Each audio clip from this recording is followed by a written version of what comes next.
Welcome and good evening, everyone. Good evening, everyone. Thank you. My name is Lawrence Aja, and I'm the president of the Harvard Black Students Association at the college. It is my honor and privilege to welcome you all tonight to this address by Professor Charles J. Ogletree, African Americans and 21st Century Politics, Time for Reconstruction. Or shall I say, it is my honor and privilege to welcome you all tonight to this redress. To exact reparation for is how redress is defined, and I think it is a uniquely appropriate definition to use when thinking of tonight's discussion. I'm in between using either of the lines because I think it's a very fair question to ask whether the current state of African American politics needs to be reassessed and readjusted in the 21st century. Matter of fact, for many people within this room, it seems somewhat counterintuitive to even bring up the question for fear that it might even give off the impression that it even warrants debate. Still, you are all here. But why? Because though you recognize that this is a question that we all need to consider, we realize that this type of dialogue reaffirms the question's necessity and lays the foundation for action. It is interesting that historically we've always examined the, quote, relationship between African Americans and the American political system. And yes, there is indeed a space, as African Americans has often placed an eye prior eye on closing the gap and working their way into the system by constructing strategies for political empowerment in order to realize their full rights as citizens under the law. Much of Professor Ogletree's lifelong work has been dedicated to addressing the challenges within our systems of government that threaten this equal treatment under the law. I know it would be ironic not to mention all of this within the vein of Black History Month. This year, the BSA, along with the rest of the Harvard Black community, took on the theme Black History is Your History to headline this month's program. This is not only a challenge to the common academic discourse, which often places African American history tangential to American history, but it was also a challenge to the social discourse, which equally places African American issues on the tangent to be selectively brought to light. From events to written pieces, we have challenged this illusion on multiple planes. Interestingly enough, this week's Black History Month theme is Malcolm X and Black self-respect. As you sit here getting your pens ready to write down what notes and interesting quotations and things and questions that you have for Professor Ogletree and the people on the panel, I'll ask you, how will we write the story of African Americans in 21st century politics? Will we write on the lines or will we write within the margins? Introducing our speaker this evening is the Kennedy School Scott M. Black Professor of Political Economy. Ladies and gentlemen, Dean David Elwood.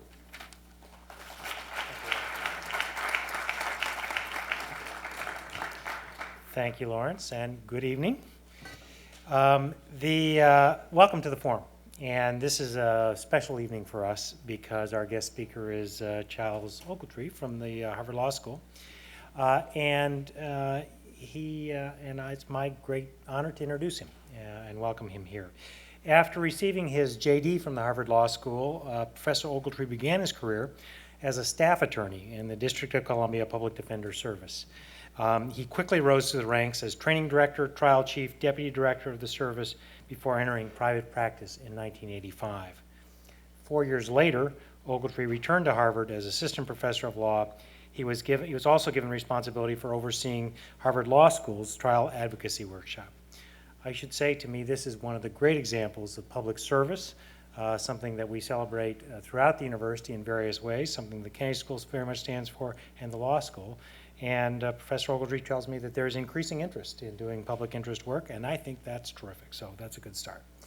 But of course, today he not only teaches, he's also the founder and executive director of the Charles Hamilton Houston Institute for Race and Justice, which is of course named after the lawyer who spearheaded the litigation in Brown v. Board of Education. And this, of course, has been a common theme and a major issue throughout Professor Ogletree's career. He's written several books examining the challenges that face our justice system, specifically focusing on the attempt to deliver equal treatment to all citizens, an attempt that sadly lags dramatically still today.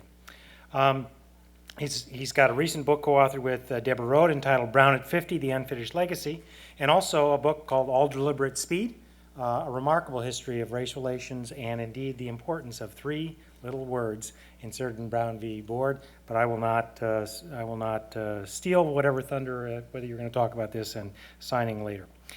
He's also co-author of the award-winning book Beyond the Rodney King Story, an investigation of police conduct in minority communities, and frequently contributes to many journals and law reviews.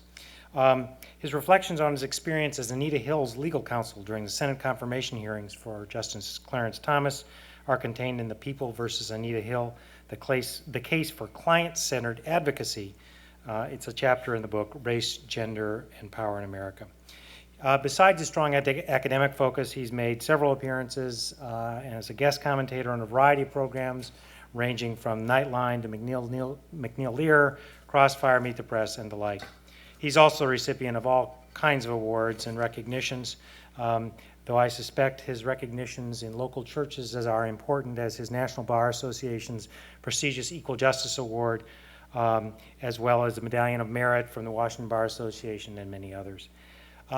We are really quite fortunate to have a man of such great integrity, of such great intensity, of such great intelligence here, a prominent legal theorist.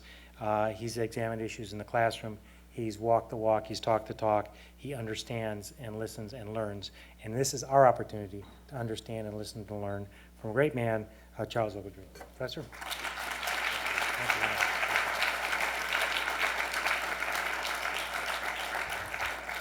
Thank you so much. Appreciate that very generous introduction, and I'm so pleased to be here. The title of the talk is different than what I had planned. When I originally imagined being here, the focus was going to be a very upbeat and encouraging and uplifting analysis and report card on the first month of the John Kerry presidency. That didn't quite happen, so I've had to change my topic and change my tune.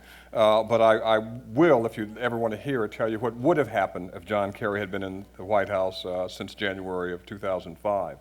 And I also am very pleased to give this talk, and given the nature of these forums, you have a very short period of time. I have about 3 hours worth of an outline just to cover, and I'm told to do it in 30 minutes. So put on your skates. We're going to run very quickly through an important part of our past, our present, and some questions about our future. And I hope you can join me in appreciating what I'm hoping to do.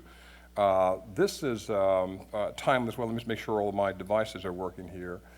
Charles Hamilton Houston, I'm just going to say a word about him, is someone that I hope you'll get to know. My life's work going forward will be dedicated to improving people's knowledge of his significant contributions to our country. He is, in my view, the most significant lawyer in the 20th century, the one who paved the way for the end of segregation by preparing all the lawyers and doing all the groundwork for Brown versus Board of Education. Harvard Law School graduate, Howard Law School dean, a tremendous force of nature who's made a huge difference. And much of what I'm going to be doing over the next decade is dedicated to him and will be coming out of the Institute. What I'd like to do is to go to the past for just a minute because we can look back at this, some of us can look back at this and sort of have a moment of humor, some will have a moment of anger. But it's interesting when you think about what happened in November, before the election, in light of what happened in 2000, there were expectations of what would happen at the ballot booth. And Diebold did a very interesting short video that in some respects reflects the thinking of many about what happened in 2000, perhaps what happened in 2004. Let me show you this short video before I get into the substance of the talk.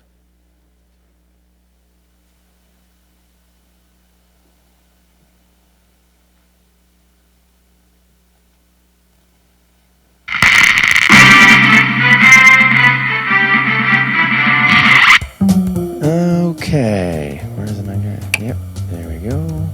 Okay, John Kerry. Hello, John Kerry. John Kerry? Maybe next? Are you sure? Yes. Yes. Yes, I'm really, really sure. You don't want to not vote for John Kerry? No. All right, John Kerry. Oh, come on. John Kerry. Okay, maybe I want to vote for George Bush. John Kerry! Come here. Come here. Come here! God damn it. Come here! You little John Kerry! John effing Kerry! What?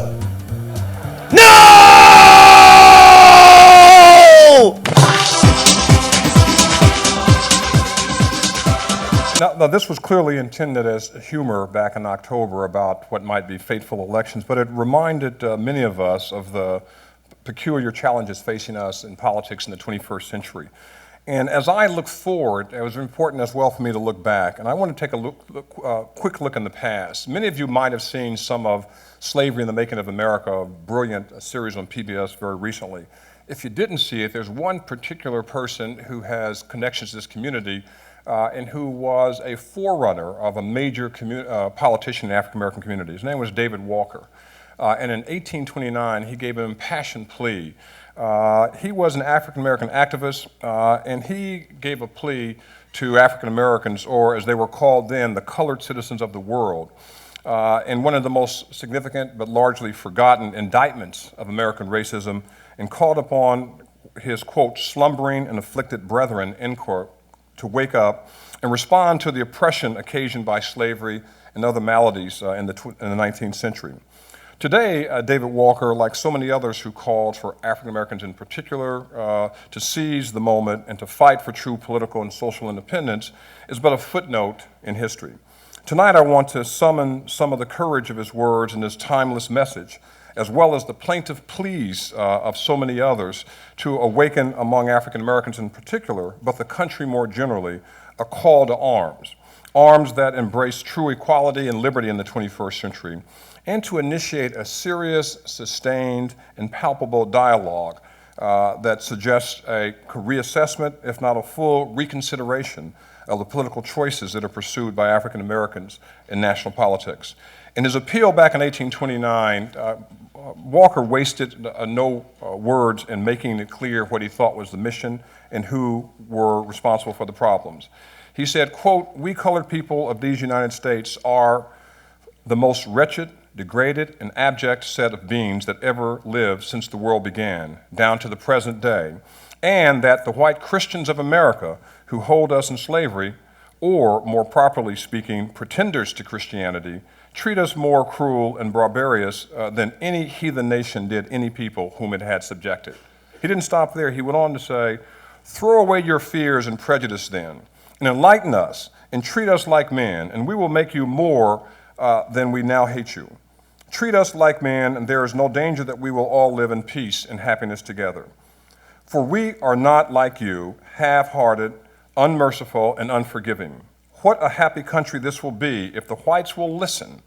What nation under heaven will be able to do anything with us unless God gives us up into his hand? Treat us then like men, and we will be your friends.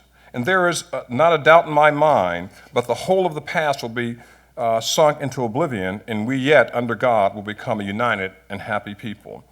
His words unfortunately fell on deaf ears, and there wasn't much change then, but it did come. Walker's focus, as it was the case throughout that times, ignored the interest of women while making his point about a rebellious advocacy for slaves and abolitionists.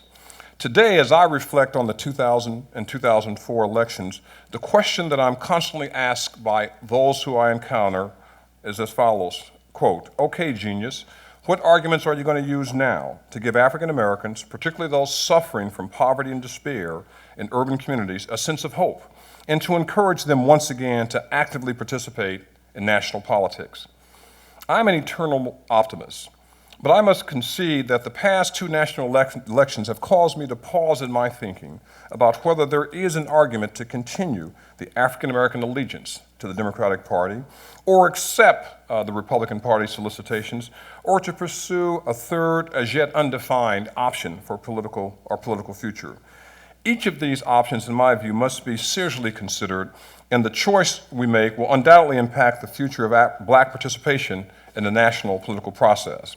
With little exception, modern African American political participation has reflected an unwavering allegiance to the Democratic Party.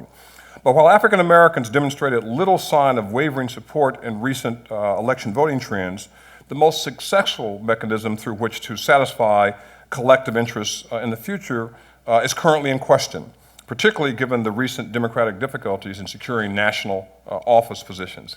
As a result, several groups, among them women and minorities, are examining alternative methods for more effective group political participation. But in speculating on the future of African American politicization, The past is a useful tool for exploring what worked, what didn't, as well as for explaining why much of African American politics arrived at its current crossroads. Until recently, very little attention, far too little attention has been focused on the early political activities of African Americans. But African Americans' collective activity during the early stages of existence in this country formed the roots for political organizing for the rest of the early 19th and 20th century. And as historian Stephen Hahn states, though many believe that politics came with freedom and franchise and arrived through the vehicle of the Union Army, in reality, the roots of African American political activity developed long before the first shot was fired during the Civil War. African Americans developed internal political networks, rotating among kinship, communities, and the church, and created an enduring legacy of participation in modern political activity. Elder members of the African American community resolved disputes among slaves and often headed plantation councils charged with settling disputes as they arose within the communities. African Americans communities in the South developed an internal hierarchy. Those at the top were literate, could report any news that came through the community, and perhaps more importantly, the communities developed thorough and central focuses around the church. It is through these institutions that African Americans developed the imagery of an intervener and would restore African Americans to equality and end their oppression, a vision that eventually translated into support for the Republican Party. Churches were vehicles for sharing common perceptions, developing shared hopes, promoting unity within the community. And by forming these communities, even slave masters were worried about what the slaves would do and whether or not they should use efforts to demoralize and demean those efforts. The significance of these institutions is readily apparent in examining the dawn of the Civil War. African Americans had already set up mechanisms of communication and for political expression. The literate slaves could pass along news of Union troop invasions, and imagery of salvation through the Union Army was praised and expressed in the church. And it's true that the Union victory in the Civil War led to African American enfranchisement during Reconstruction. But as Frederick Douglass once stated, the war merged, quote, the cause of the slaves and the cause of the country. Indeed, in 1864, over 400,000 slaves had gained freedom and aided in the war effort. Freed slaves also participated in the Army, including Frederick Douglass' two sons, and they forged a common shared experience among African Americans. And by joining the Army, African Americans were exposed to schooling, literacy, and other opportunities that had previously been denied. And the impact was quite significant. As you look at this period, there's a whole series of Reconstruction accomplishments where African Americans were organized throughout the South, voting in substantial numbers, directly impacting the election of individuals around the country, and making a serious change in the political history of this country. Reconstruction is probably best known for bringing to African Americans the right to vote, and for the eventual adoption of the 13th, 14th, and 15th Amendments. But it also is well known for its failure to fulfill the promise of equality made to African Americans. But for a time, African Americans became political actors as never before, while simultaneously relying on the traditions of grassroots activism and organizing that made them indispensable to the Republican Party. By 1867, it is estimated that about 90% of all eligible African Americans men were registered to vote. Adherence to the Republican Party was so fierce that African American leaders beat and threatened anyone who seemed inclined, because of white pressure, to vote for the Democrats. And African Americans demonstrated their voting power in the election of President Grant. Many believe that he could not have been elected without the support of African Americans. But though there were many great debates of the day, it's important to see how significant that period of Reconstruction was as an indication of a unified and tied African American political movement and how important it was in changing the way the country viewed African Americans. After this important period, which has never been rematched in any significant way, came a different period. The debates between Booker T. Washington and W.B. Du Bois and others about the future direction of African Americans. To what extent should there be cooperation with whites? To what extent should there be subservience or independence? To what extent was there a future in America? The brutality that followed these early successes was witnessed by lynchings and other efforts to disenfranchise African Americans. it became clear that by the close of the 19th century, the African Americans were seeing incredible difficulties and facing incredible challenges. Frederick Douglass talked about the great challenge of being an American and why he thought that America did not save the interest of its people. Booker T. Washington talked about lifting ourselves up by our own bootstraps. W.B. Du Bois talked about the two-ness of the African American experience and how important it was as we thought about our role in the 20th century and beyond. The shift from the Republican to the Democratic Party reflected a sense that the Democrats were aligned with the interests of the underprivileged and the Republicans were not. And so we move from the period from the past to the present and see where we are today. It's quite interesting when you think about the difficulties African Americans have had with the Democratic Party and yet their unyielding loyalty to the party. Many of us recall the impassioned plea of Fannie Lou Hamer in 1964 at the Democratic National Convention in New Jersey, where she pleaded to be seated as a delegate and to be a part of modern politics. It was a turning point in blacks' effort to become deeply entrenched in the Democratic Party against Southern resistance among Democrats, and particularly among those who thought that it was not time yet to fully enfranchise African Americans. These took even a greater step in the early 1970s when Shirley Chisholm made an unprecedented move, being the first African American to seriously run for president when she did in early 1972, and it was coincided with an amazing gathering in Gary, Indiana. I had the honor in 1972 of traveling with over 5,000 African Americans to what was then the city that was where Richard Hatcher served as mayor. Charles Diggs, a senior Democrat and a member of the Congressional Black Caucus, was the chair, and it was a gathering of African Americans talking about a serious third-party run. It was amazing how much energy went into that effort. But then when you thought about the composition of the party, it was obvious from the amazing presentation by Jesse Jackson what he really talked about, that this black political party would represent the interests of African Americans and the interests of women, in the interest of union members, in the interest of youth, in the interest of Southerners, in the interest of Northerners, in the interest of the working class, in the interest of the educated class, in the interest of everybody. And so this black political party seemed like any other party. It had no identity or distinction. It simply was a continuation of the past. But if you look at the platform that was raised in 1972, think about the issues that were at the forefront of those who met in Gary, Indiana in 1972. One, an end to gerrymandering as it was viewed as a threat to black political power. Self-determination for the District of Columbia. Community control of policing, again, this is 1972. A Bill of Rights for all black people caught in the criminal justice system. A shift in the FBI's priorities from political surveillance to drug traffic or its elimination. A commission to determine what reparations would be paid to African Americans. Black development agencies to facilitate ownership and or control of ghetto businesses, and creating urban homestead acts. There really was a sense that there was a dying need for a focus on African Americans. It didn't lead to the election of any African American, but it did lead to the election eventually of Ed Brooke as the first modern member of the Senate when he was elected as a Massachusetts Republican and served for several terms. It went on beyond that because Carol Moseley Braun, in my view, directly as a result of the reaction to Anita Hill's testimony against Clarence Thomas in 1991, was part of the movement to reimagine the American political system. The first African-American woman ever elected to the Senate in the state of Illinois. She joined dozens of other women who were elected to federal positions, including many who now serve in the U.S. Senate and the House of Representatives. It was a high period in the early 1990s.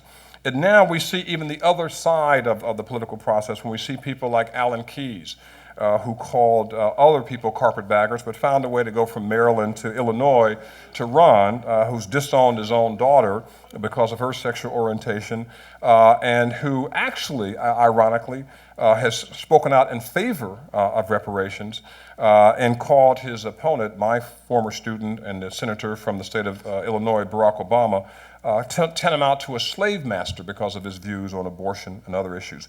But it tells you that the political arena has changed dramatically. And one of the interesting questions tonight is, where do we go in the future? And it's interesting that as I stood here in July, attending every night of the Democratic National Convention in Boston, it was ironic that Al Sharpton, an outsider in Democratic politics and a fringe politician, as many believe, never elected to an office, made a statement that was ironic and surprising. And his view about the Democratic Party, something that caught fire here in July. I want to show this little clip of Al Sharpton's basically concession that the future of the party was with the Democrats. Let's play that.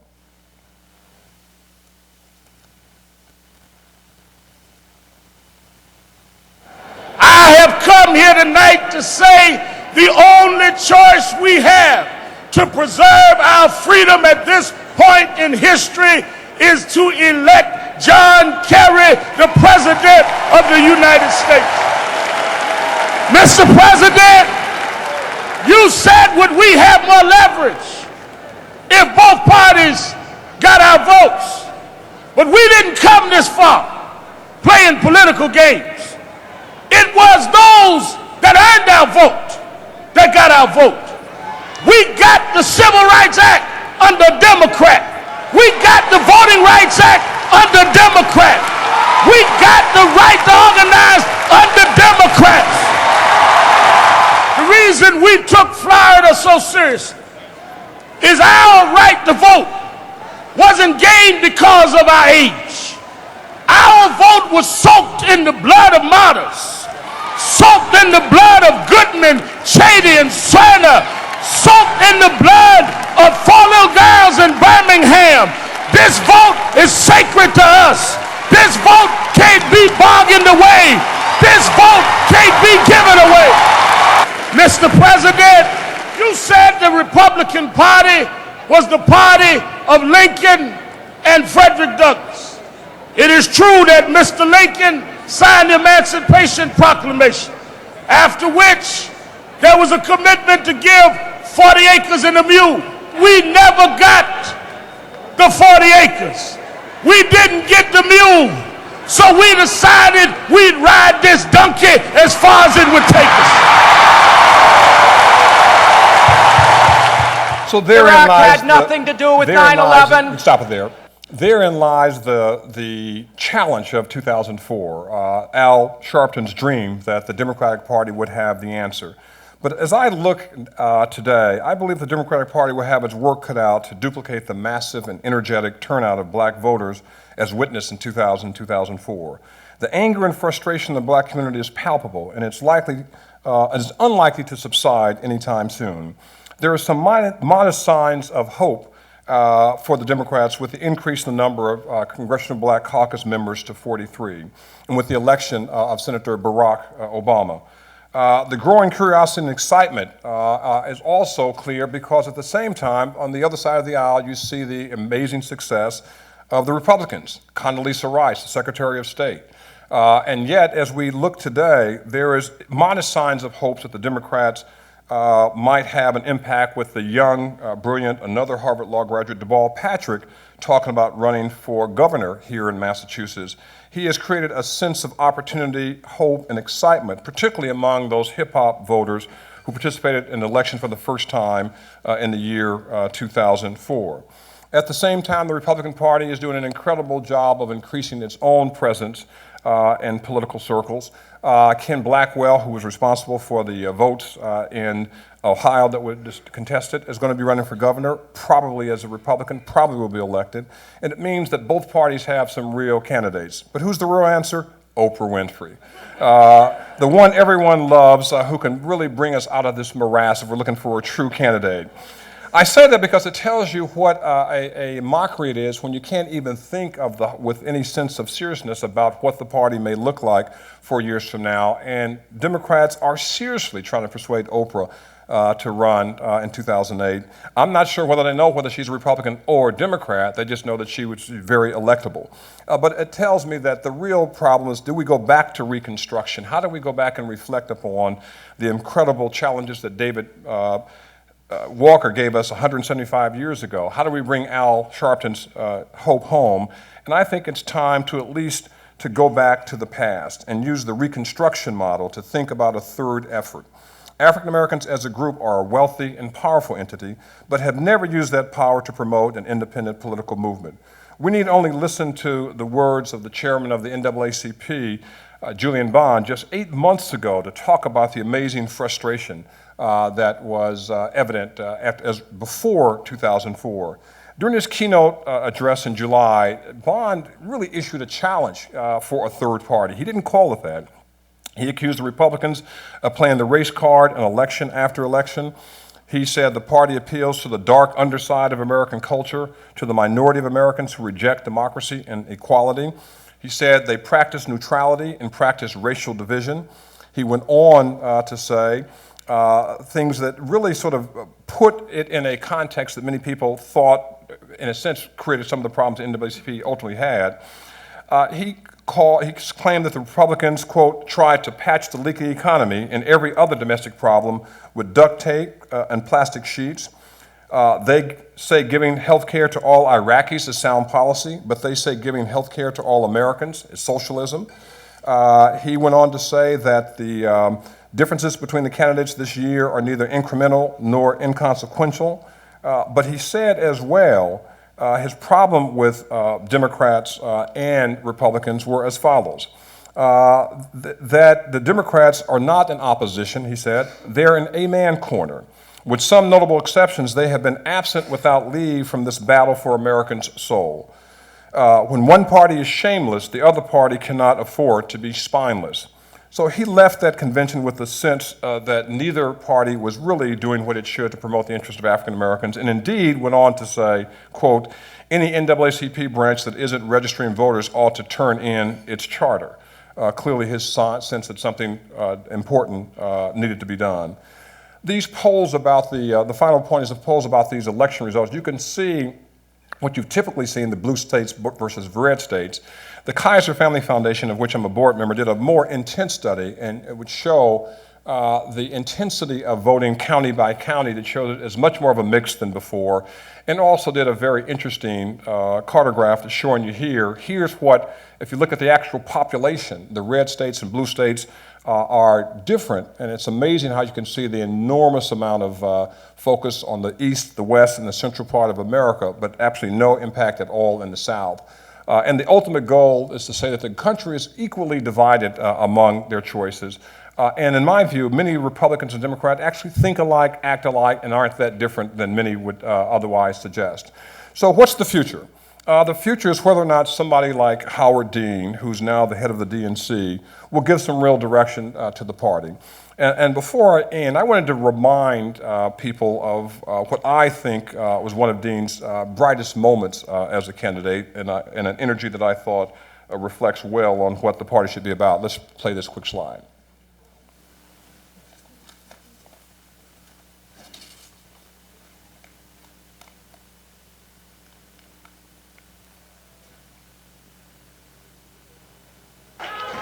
Well, you guys, you have already got the picture here. I was about to say, you know, I'm sure there's some disappointed people here. You know what? You know something? You know something? If you had told us 1 year ago that we were going to come in third in Iowa, we would have given anything for that. And you know something? You know something? Not only are we going to New Hampshire, Tom Harkin, we're going to South Carolina and Oklahoma and Arizona and North Dakota and New Mexico. We're going to California and Texas and New York. And we go to South Dakota and Oregon and Washington and Michigan. And then we're going to Washington, D.C. to take back the White House.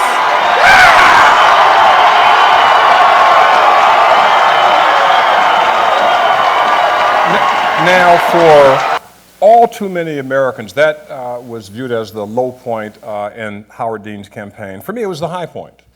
It really was a passionate call for a rethinking of our political priorities and of our options. It was a deep sense about rejecting the orthodoxy and talking about a new approach. It was invigorating people who are not at all enthused about the political process and thinking of a third way.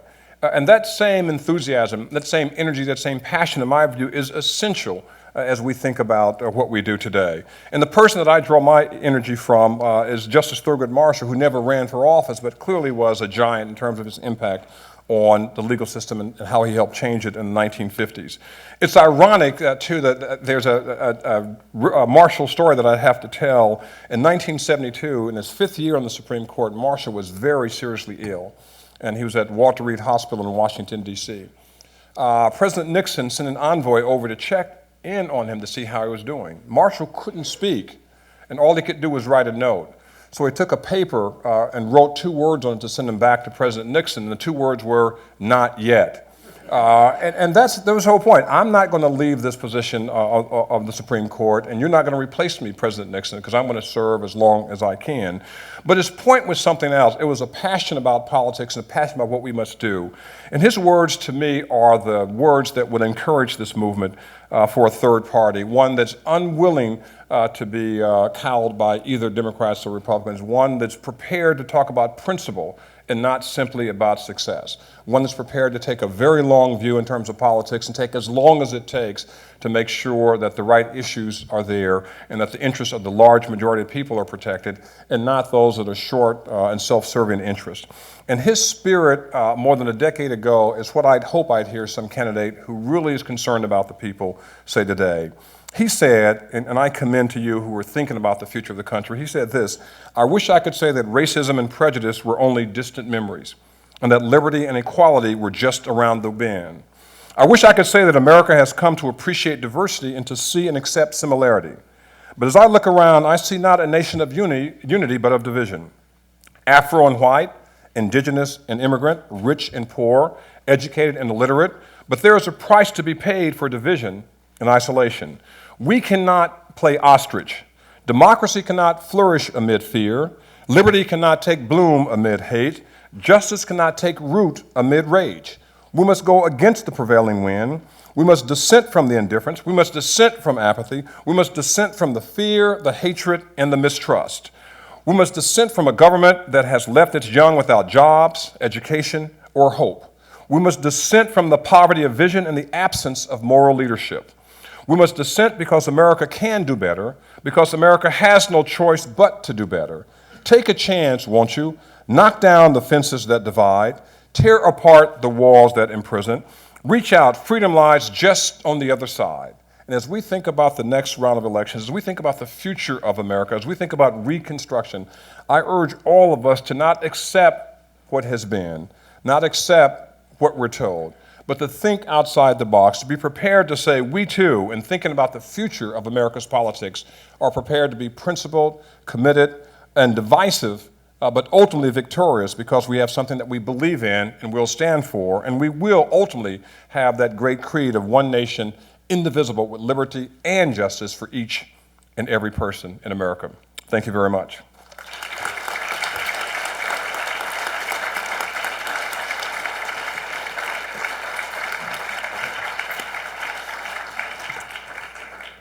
Professor Ogletree has agreed to take some questions, and so let me just remind the audience of a couple of ground rules here. First is questions have 2 characteristics that are very important. One is they are short, and the other is they end with a question mark. There are microphones here, here, here, and here, and we'll just rotate around, and so you go ahead and ask the first question. What do you think of the Black Party of the United States that will be launched later this year by Donna Warren and supports reparations for slavery and segregation and universal health insurance and an end to the prison industrial complex? I'm very much in all the new, interesting, outside-the-box efforts that are being made because I think that the 2 parties are so compromised and so set in their ways that I think that the idea of having the real issues addressed is almost unspeakable. And so will they win? No. But the idea is to get principled points of view on the table, serious debates and discussions, and that will make a difference. Al Sharpton was unimaginable as someone speaking at the Democratic National Convention just 2 years ago. Forget about 4 years ago. And so it means that people who are on the outside can come in. And I like the idea of people on the outside pushing the door to open for a broader political participation. I think it's a good idea. Could I also ask that you identify yourself when you ask the question, right up here? Yes, I'm Sylvia Clute. I'm a mid-career student here at the Kennedy School, and I'm a trial attorney in Richmond, Virginia, which is my home. I've been mystified by what I've seen happen in the legal and the justice system. For example, in Virginia, 70% of our prisoners are African Americans. Many African Americans cannot vote because of the laws that affect former felons. And a young man said to me he was the only the only male in his family who hadn't been in prison, and he was looked down upon for that. What is it that has let that happen without there having been a voice against it, without there having been riots in the street or something? I mean, how have we come to this place that it's gotten so bad and it hasn't been addressed effectively before now? That's a very good question, and I wish I had time to fully answer. Let me just give you a quick response to it. And here's the complexity of the politics. Think of the fact that not only felony disenfranchisement, but now we have 2 million people in jails and prisons. 1 million of them are African American, most of them are males, over 50%. People in prison are African American males, many for nonviolent drug offenses. That started with the war against crack cocaine, which was led not by Ronald Reagan, not by the conservatives, but by black elected officials who saw drugs as the scourge of the black community and had a crisis that they could not respond to. That is, that people were dying, people were losing all of their safety and their security. The great representative from Massachusetts, Chip O'Neill, and others, because of the death of Lynn Bias, who died actually of cocaine ingestion, not of crack cocaine. This whole move to increase the penalties, and the Republicans took up the defense effort to increase penalties by dramatically increasing things for crack cocaine. So that's one. The other is that a substantial amount of this increase in the prison population occurred when? During the 8 years of Bill Clinton's service as President of the United States. Ironically, President Clinton came to the University District of Columbia after his 2 terms, January 2001, after he'd finished his term, and made a strong plea for a home rule in the District of Columbia. Now, where was he the 8 years when he was in the White House? Now that he's no longer in power, he was ready to talk about it. So I think that's one of the problems. There isn't a dramatic difference. Now, there are differences between the parties, but there isn't a dramatic difference on some of those issues that have led to felony disenfranchisement and other limits on voter participation. People are more interested in electing Republicans and Democrats than they are in a more diverse group. Incumbency is more important than the diversity. We've seen that both in the elections and also in the Supreme Court cases that have not been very kind to the idea of more proportional representation. So it's a major problem that's not going to go away, unfortunately. Up here. Professor Ogletree, thank you very much for your comments tonight. My name is Larry Harris. I'm a student here at the Kennedy School. If you are an eternal optimist, that makes me a hopeless idealist. I'm concerned about the American dream. The embodiment of the traditional American dream is that any child could grow up to be president of the United States one day, and I'm not sure that our people believe the same thing. And I wonder what you think about black people's attitudes toward the American dream and whether we're pursuing a second American dream that lives outside of tradition. I think it's both. I mean, but here's the problem. There's a difference between a dream and reality. So the American dream is, of course, we still aspire to the highest goals possible. Of course, we imagine a black president. 8 years ago, 10 years ago, all of us, the country said, oh my God, Colin Powell is going to be the first black president, until he went to the Republican convention and talked about choice and affirmative action. You know, he's off the list, right? And now we're doing the same thing by demonizing my former student, Barack Obama. I mean, people want to elect him. One speech, right? And he's the next president of the United States, right? And I think he would make an outstanding president in time and with the proper support. The problem is that everybody has their flaws, and I think that we have to continue the dream of your generation saying that, you know, there's no limit to what I can do. But I think we also have to make sure that we understand what your views are. I think it's remarkable that the assumption during the registration of the hip-hop generation in the last election, everybody assumed anyone who's hip-hop is obviously going to vote Democratic. Why? Right, these young people saying, oh, privatize Social Security, that sounds interesting. Maximize my wealth, that sounds interesting. The presumption that someone's young and black is going to be a Democrat is a presumption that is now, I think, in question.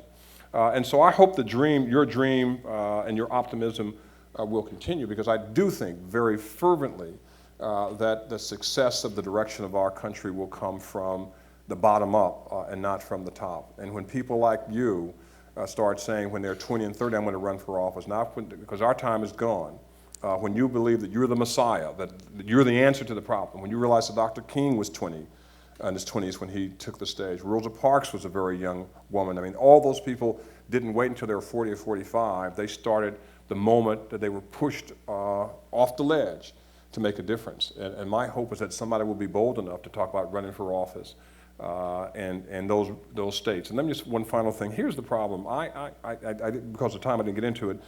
I am completely frustrated that the Democratic Party could concede the entire South as a strategy in the national elections. With so many African Americans in Georgia, in South Carolina, in Mississippi, in North Carolina, and to pretend that those states are not in play, there's something wrong with the way we think about politics. Those states had African Americans who were substantial in the legislature. They had African Americans who ran parts of those states for many parts of the 1800s and now have populations of 30 and 40%. And yet they're completely dismissed because they've said, Republicans and Democrats said, you're not going to vote, so we don't care about you, we can get you change. So my sense is that I would love to see some energy coming from that region of the country where we have incredible resources, where diverse candidates will be elected by a diverse population in those states. It makes no sense that we can't imagine a senator from Mississippi, North Carolina, Georgia, South Carolina. It just defies analysis that we have that difficulty in what we're doing. Thank you. Right here. Yes, hi, Dr. Ogletree. My name is Patrick Feldman. I'm not affiliated with Harvard. I was wondering, have you read the book by Dr. John McWhorter? Yes. Which one? There are two. It's called Losing the Race. Yeah, Losing the Race, yeah. You have read it? Yes. I know John. I know him well. And what do you think of that book? I don't like it. It's flawed in many ways.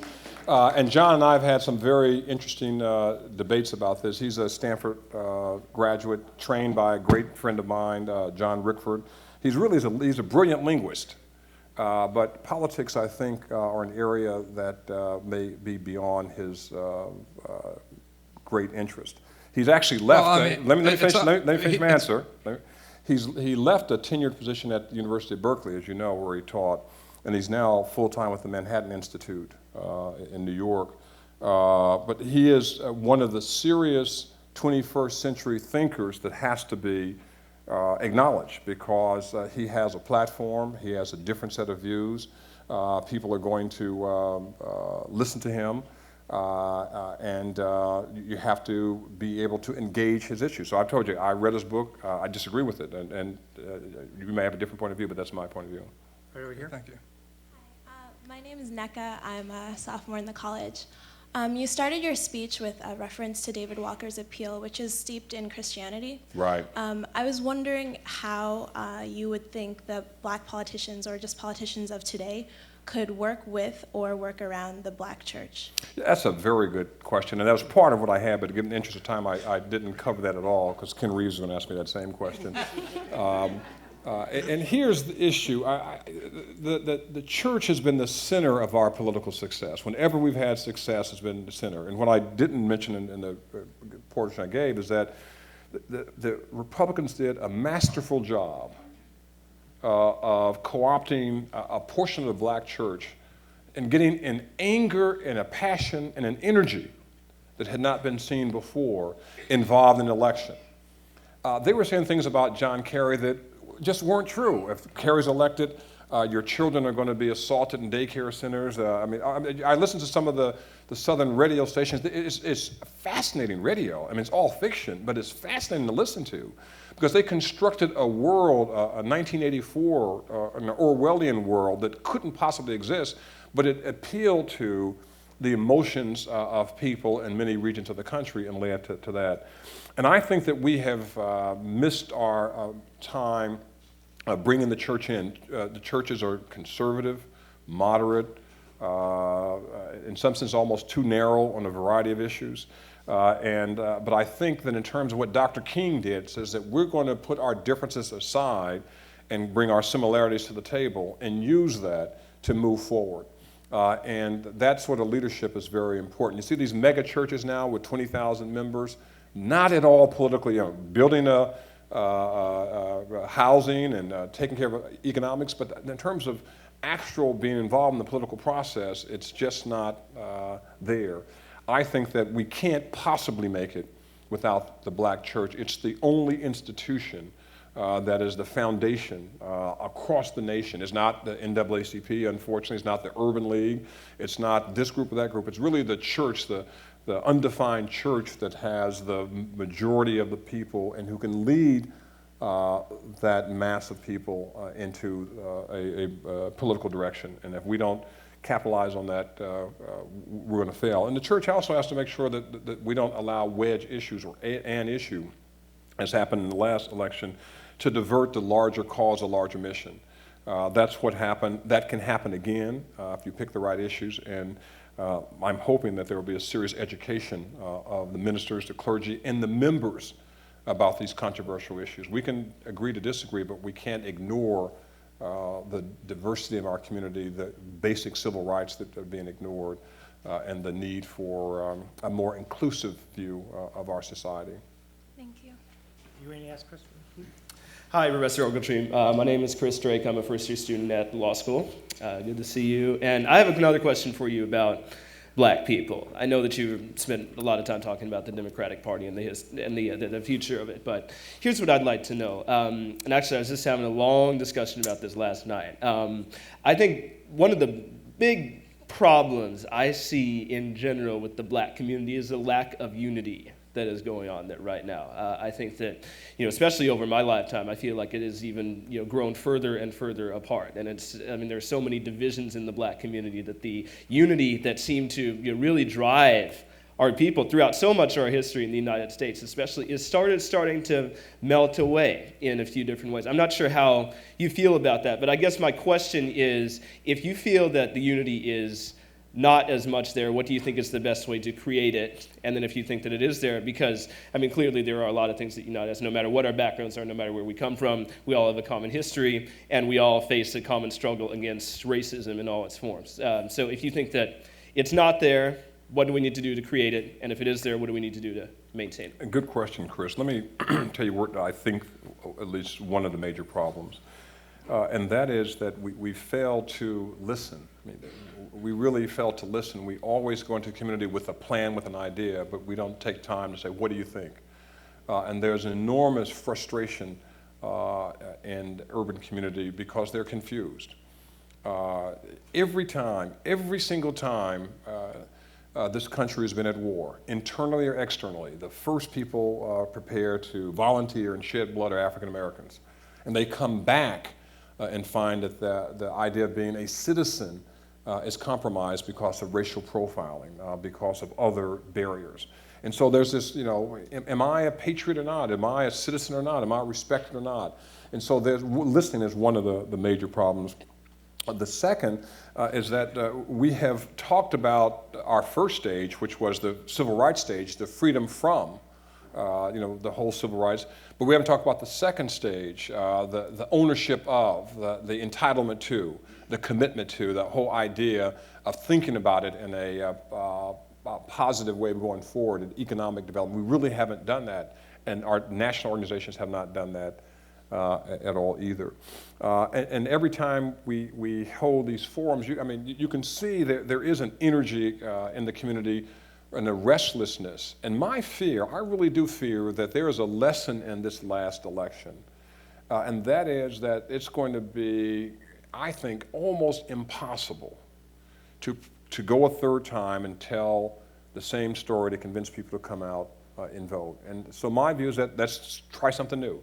And it's not giving up because you lost, it's learning from your losses and thinking constructively and creatively about what's the next step. And it can't happen in 4 years or 8 years, but you have to have a long view. And that is, if you think about a quarter of a century, are you prepared to make that kind of investment to think about what it means to get your vote.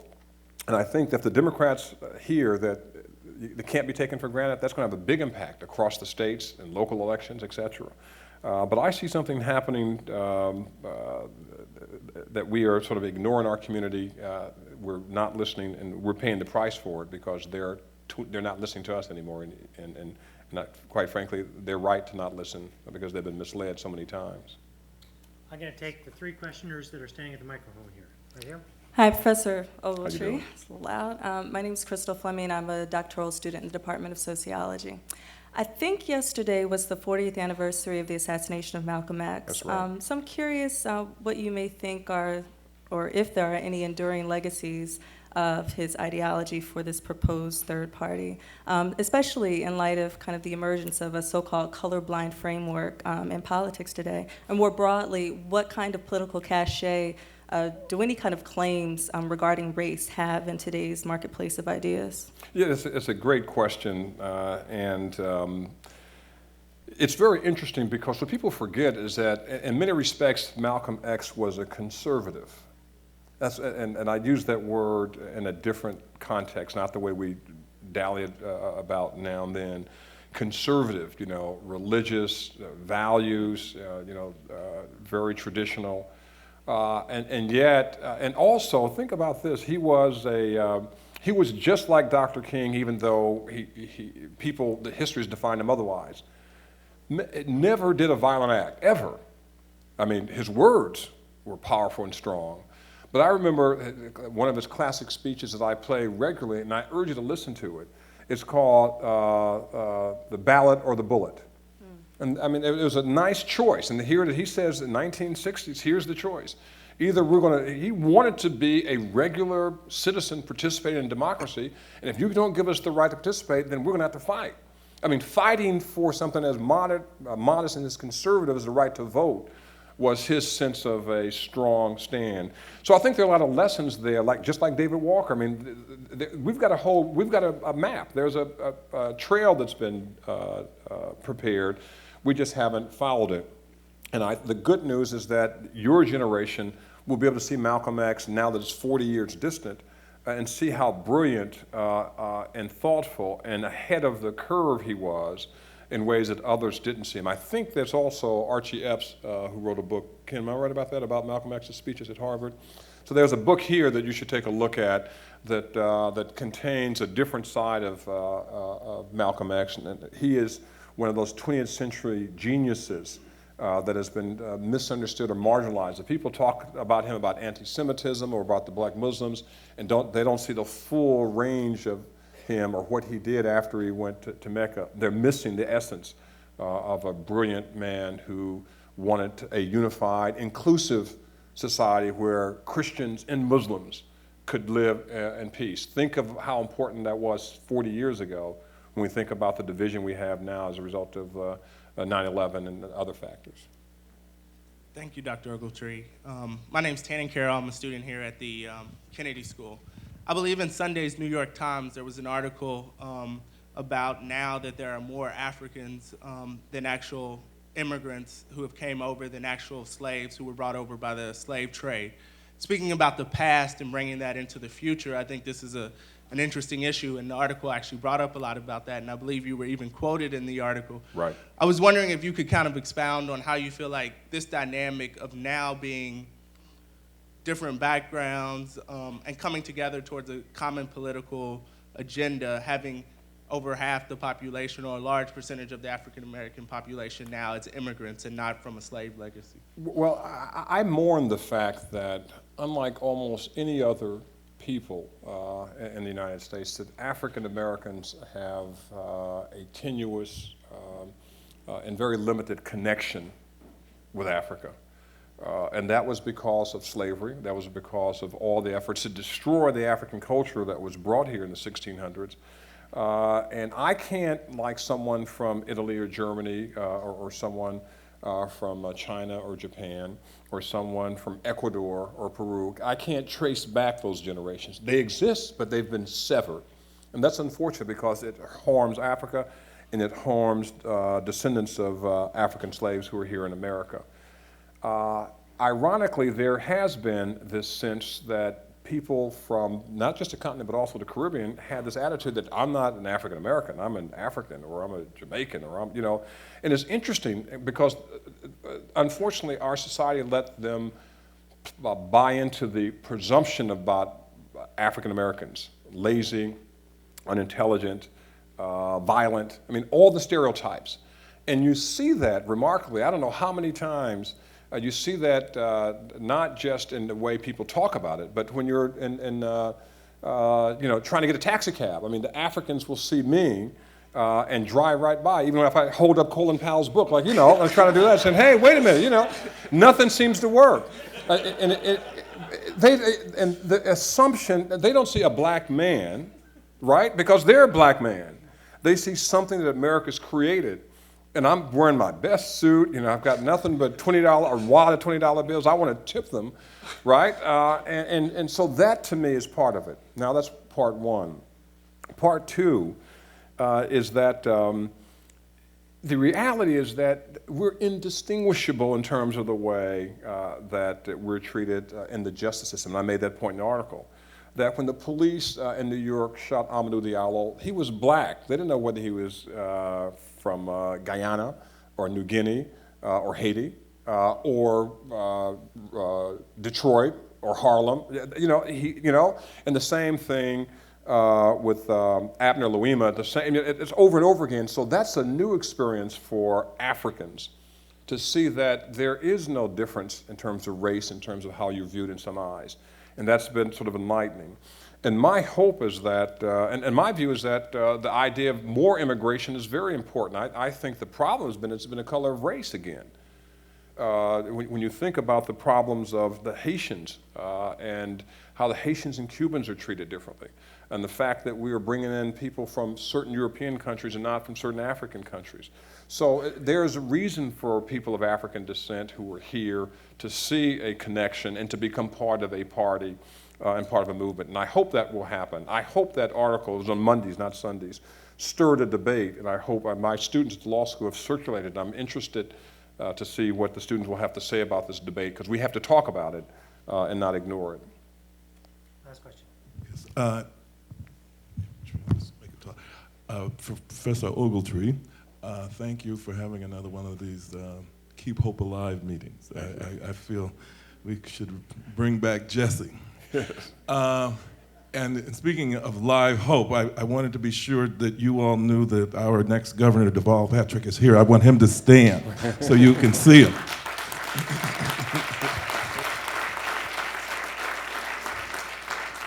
Say yes and we'll work real hard. Okay. Here's my question. It seems to me that my analysis of what's happening now, like if Sharpton is talking about riding the donkey in, I think we did that. Mm-hmm. And it seems to me nobody asked us now to lead the donkey, because that's, so I think we got to where Al was gonna get us. I also think that my read of the election is that the sort of multinational corporatists and the religious right have struck a bargain. They're not about the same thing, but they both want to be the leader, so they can overlook those parts of each other they don't like as long as they dominate.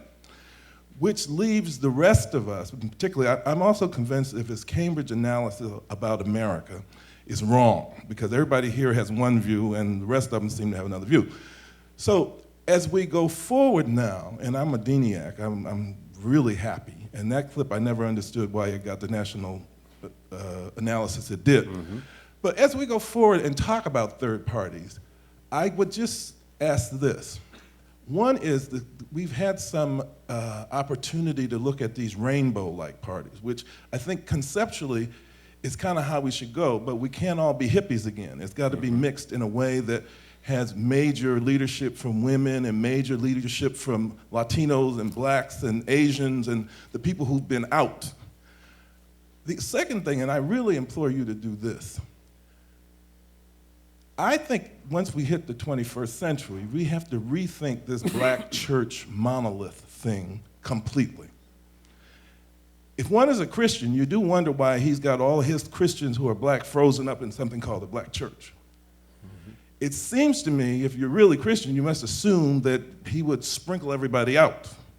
And maybe the black church, as we have known it, has outgrown its usefulness.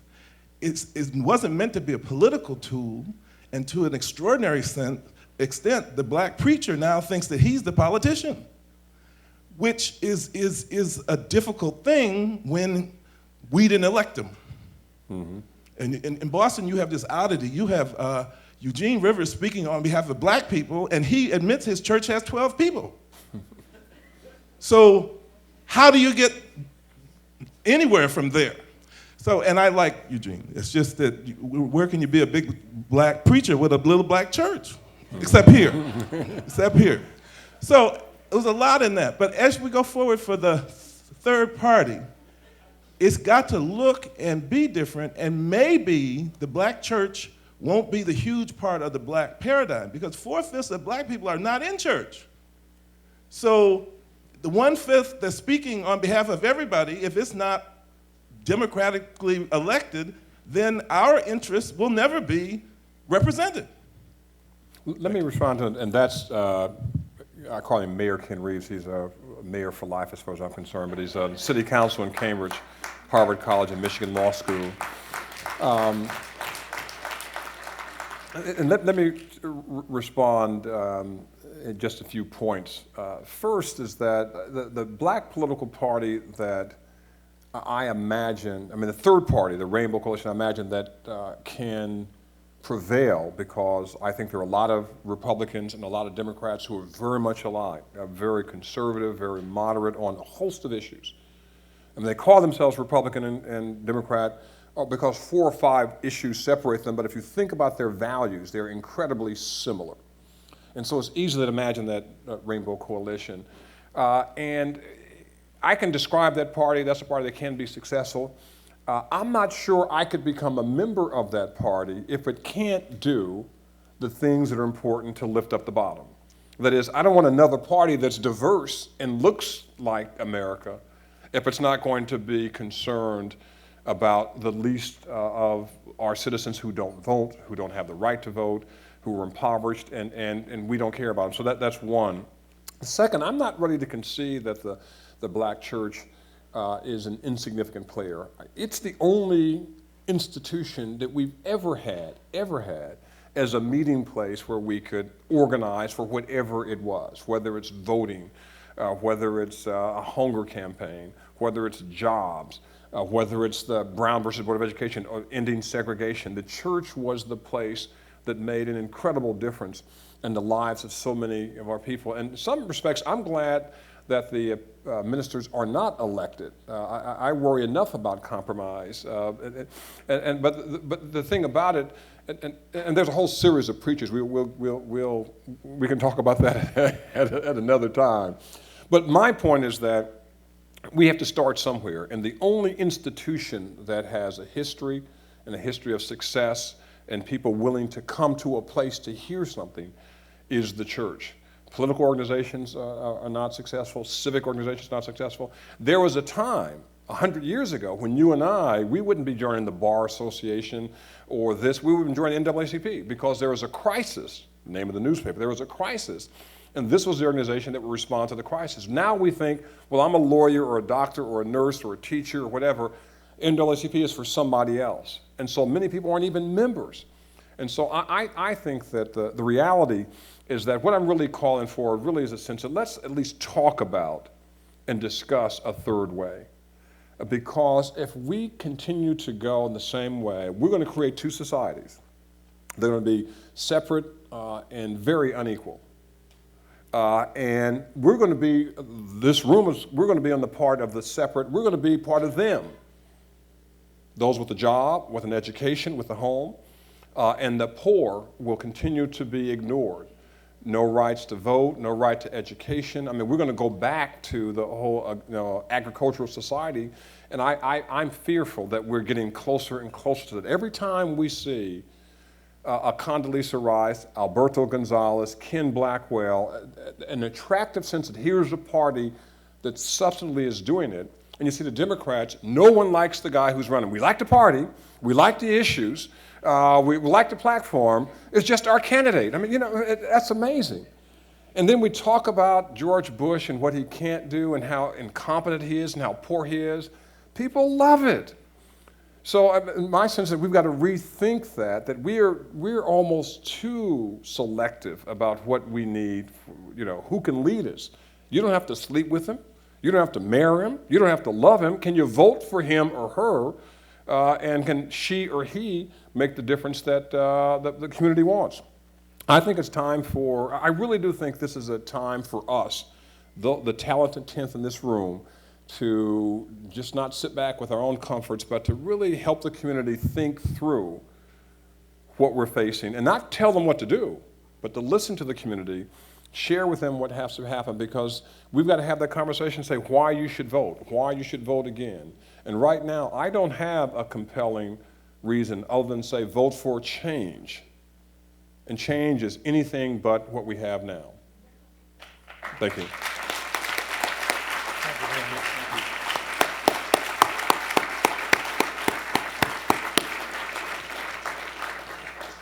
Thank you very much, Professor Ogletree. Professor Ogletree will be up at the Coop right after this session, signing copies of his book, which I urge you all to go and get a high-quality signed copy. But in the meantime, we are now adjourned. Thank you very much. Thank you. Enjoyed it very much. No, it's perfect. It's perfect.